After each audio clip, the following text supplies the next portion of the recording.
to No Movies in Hell. I'm Kris Geiger. I'm Will Scott, and today we are reviewing Men, written and directed by Alex Garland. Another A24 feature. So, what are your initial thoughts, Kris?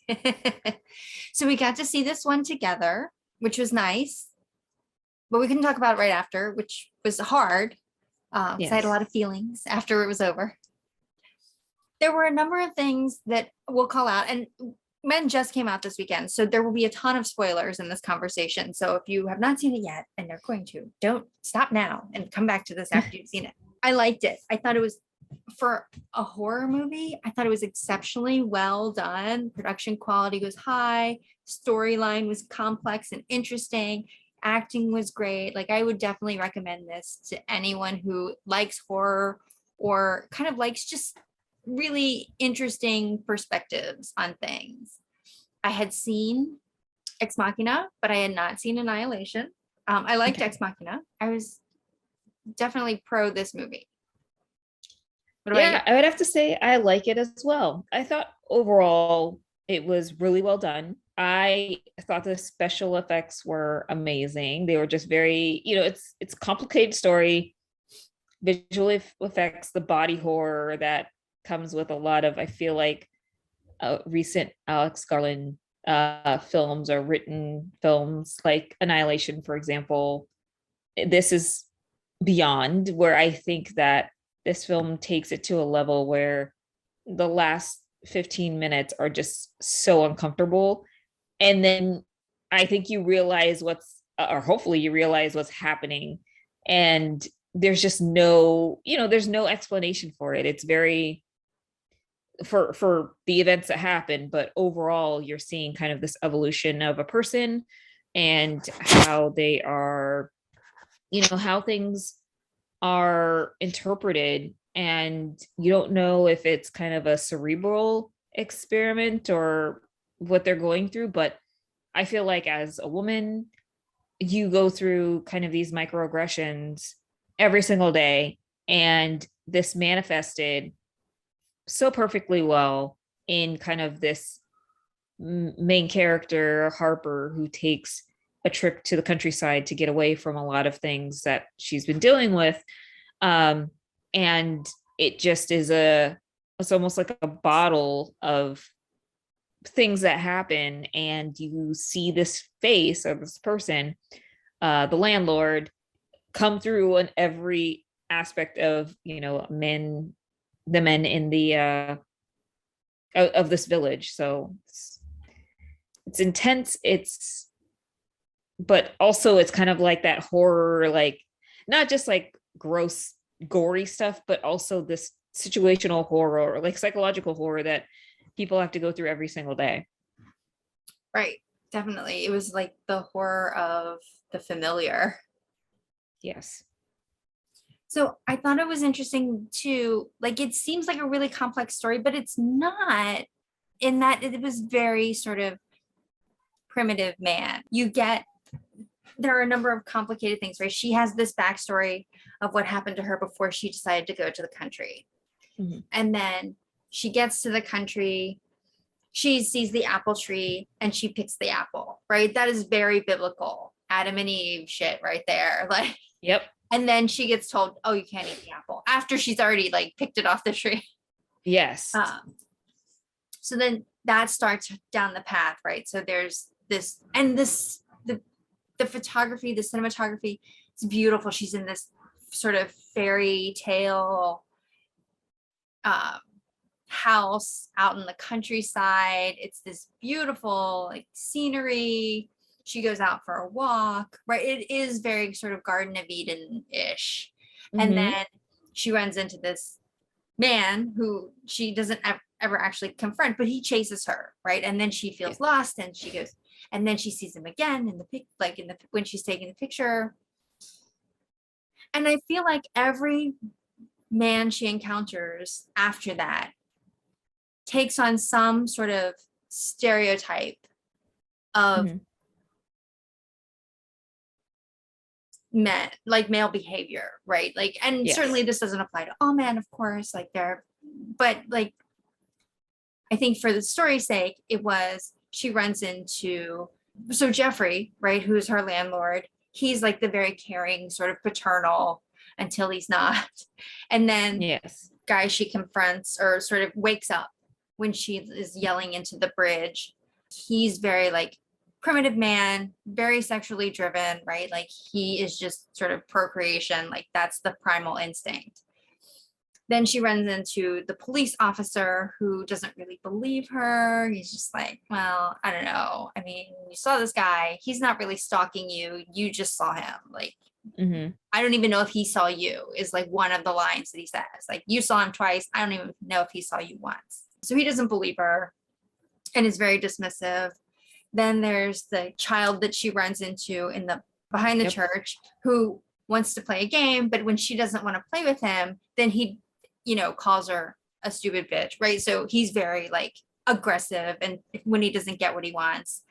Then there's the priest who comes and like he very much blames her as temptation, right? It's like it's your fault that your husband did what he did, and like men hit women and that's just something that happens. In later scenes, he definitely like blames her for being a temptress. And then so I feel like every man she runs into, and let's be honest, she doesn't run into but one other woman in the town. Yes, that is correct. And what's interesting about that is that I wonder what her perspective is working with the policeman, or if this is just a figment of Harper's imagination of how unhelpful and stereotypical these men are, because it's Harper and then it's her friend and that's it. Right. And that's like the other, so it had to be in our head. Right, like largely, I mean, she's having these encounters, some of them for sure, but like some of them are in her head, or in her head she's twisting them because these guys can't all look that same, right? Like that similar. Be the most inbred town in the world if they all look that similar. That was like in her mind, like things she had to work through. In the scene of very like extended birthing scene in the last 15 minutes, at some point she just walks away. She's just like, I can't. Like, I'm not going to witness this. Yeah, I know where this is headed. I'm done. Like, I'm just walking away. Yeah. And then, so I thought that was interesting. Also, there is a very similar visual I meant to look this up before we started. I'll look it up and put it in the notes. But there's a Lars von Trier miniseries. Or I don't know if this was a miniseries or like an actual series. I think it's called The Hospital. And there's a birth scene in that where I was like, oh, that guy's seen that movie. Like, I know where I've seen that before. And that was maybe, I'm going to say at least 15 to 20 years ago. Very graphic. And I don't know what European TV is like, but man, if that was on regular TV, that'd be surprising. I sort of felt like that was, and there were different Harpers too at one point. And so I thought that was her in her mind, like dealing with each individual type of male stereotype. Yeah. I mean, at the point with which it's weird because it's the exact opposite of what happens maybe 15 minutes before, with which, she's in this situation where she thinks she sees the police officer, then he disappears and the light fixture goes out. And all these things started to happen where these different manifestations of Jeffrey or men come into the house to like attack her and haunt her. And then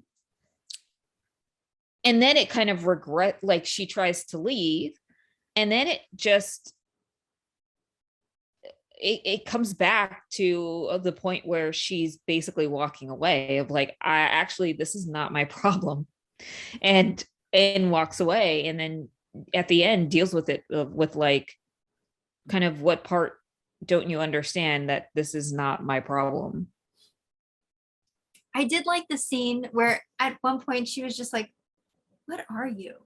Like, as if like, up until that point, it all seemed like it was acceptable human behavior, but now, right. So I liked it. I thought it was great for a horror movie. I like that it kept me guessing, right? Because at any time it could have become like a very standard horror movie. It's like slasher film. Like even when she's on the phone for the first time with her friend and the faces flash across and you're like, oh no. And there are no curtains in the house, of course, because I mean, always like constantly looking out the window to see like if there's someone behind her in the window. Right. Yes. And there's an axe by, her friend sees the axe through FaceTime and it takes her a while, but finally she picks up the axe. And like it's like these horror movie tropes. And it was just kind of like, she's just walking through the house, like normal. And it's like, no, do you not realize what's happening here? Right. Yeah. But I thought it was great. I liked it as well. Yeah. I thought it was funny though, because I really like Jessie Buckley. I haven't seen a bad movie with her in it yet. I don't think this is the first time I've seen her in a movie. I've seen her in Fargo, so the television series. So now I feel like I need to keep my eye out because she was nominated for an Oscar this past Best year. Supporting Actress. She was. I thought she should have won. Actually, it was The Lost Daughter. Her role and Olivia Colman's role were very good. I think even Dakota. What's her name? Dakota Griffin. Like she's Melanie Griffin's daughter. Oh, I think I know who you're talking about. Yeah, I think she was in it too. But that was so good. Yeah, they both were great in that. She was in, I'm 90% sure it was her. She was in Chernobyl. Okay. She was also in the movie Beast with Johnny Flynn, who we've talked about before. She was in Fargo, of course. She was in I No Longer Feel Safe in This World, or I No Longer Feel Comfortable in This World. One of those. She's been in a lot of stuff, and I haven't seen anything that I didn't like. She's one of those where if she's doing something, I want to see it. Yeah. So what were your scores? Oh, yes. So let's go to the slide. I don't mean to give it just lower scores. I mean, obviously I love this film. I'll probably see it again. But I thought that like overall it was good. I mean, my scores were more, I gave the story and special effects and Rater's Choice were my pops in terms of performance. But I'm actually surprised to see that you've given it 27. Well, when I look at each category and you compare it to other horror movies, now granted, I'm not a horror movie buff, so I don't have a huge anthology to work from, but just from comparison's sake, I think in that genre, the acting was great, the cinematography was great, costumes, they're probably better than the average costume. So yeah, hair and makeup, okay. Jewelry, there wasn't really any pro or con there, so average. Production quality though, really high. Rater's Choice, I thought I would definitely recommend this. Story, I thought was really complex for a horror movie. Surprisingly complex for a horror movie. And the soundtrack, I really liked the musical cues when she's got like taking her walk and she hears the beautiful classical music and then it sort of turns on you and then it made an impact. So to me, that's better than the average, right? Like that psycho like music that you hear, like, and you always like remember that sound. Like to me, this is a soundtrack that if I hear that sound again, I'm going to be like, oh. If you hear all the echoes, right, what's happening in a tunnel, you're like, oh goodness, yes, right. And the special effects, I mean, yeah, impressive. So pulled out all the stops for that. Yeah, I just really think that men will be so uncomfortable with at least like the last 15 minutes of this movie. It was intense, but then you know what, it was intense, but because I think I had seen the visual kind of before and another thing, sort of like after we got to the third one, I was just like, all right, are we going to go through every male character? Yeah, every iteration of this guy. at that point, you know who the last one's going to be. So you're just like, okay, how many of these do we have to watch before we get to, because they're so graphic. You're just, I don't know how many of these are we going to have to watch before we get to the last one. Yeah, but so also not a lot of comic relief in this. Like it was pretty intense the whole time. Yes, very much so. So do you have anything to plug? So, I mean, we are starting summer movie season and we have lots of great things coming up, but I'm very much looking forward to Cronenberg, us going to see that. Gosh, next week. Is it next week? 2 weeks. Next week. Week and a half. Like 2 weeks. Yeah. So that, yeah. I didn't realize that was coming out so quickly. I thought that was like, we're seeing it. I've only seen the trailer a couple times. Same. So I thought it was going to be like October. Like this definitely seems like it could have been a Halloween-ish release. Yes. The scenes are very disturbing. The cast is really good though.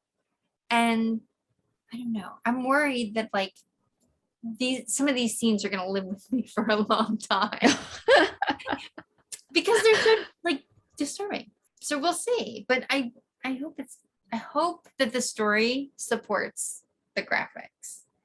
Agreed. And how we're about going you? to a special Q&A. Yes, I haven't seen like who is actually going to be there for the Q&A. But when I saw it was listed with the Q&A, I was like, oh, we should try to make this if we can. Yes, thank you so much for letting me know. Oh, and you're gonna see RRR, right? That is right. So June 1st. So I'm excited to hear what you think about that. Yeah. So it's interesting because I think it's being shown at Alamo in New York as well as Nighthawk. And so I think the Alamo one is sold out, but yeah, it's back in theaters. It should be a fun event, and I'm very much looking forward to it. Yes, I'll be excited to hear about that. And do you have anything to plug? I don't have anything to plug. I don't think I'll be in Chicago next week for I will see Top Gun while I'm there.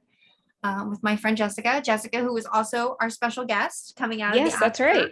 ballot this past year. So she and I will be seeing it. Maybe if LaCroix doesn't see Top Gun, we'll bring Jessica on for a special guest appearance to review this one as well. That would be amazing. All right. Well, thanks everyone. We'll see you next time. See you next time.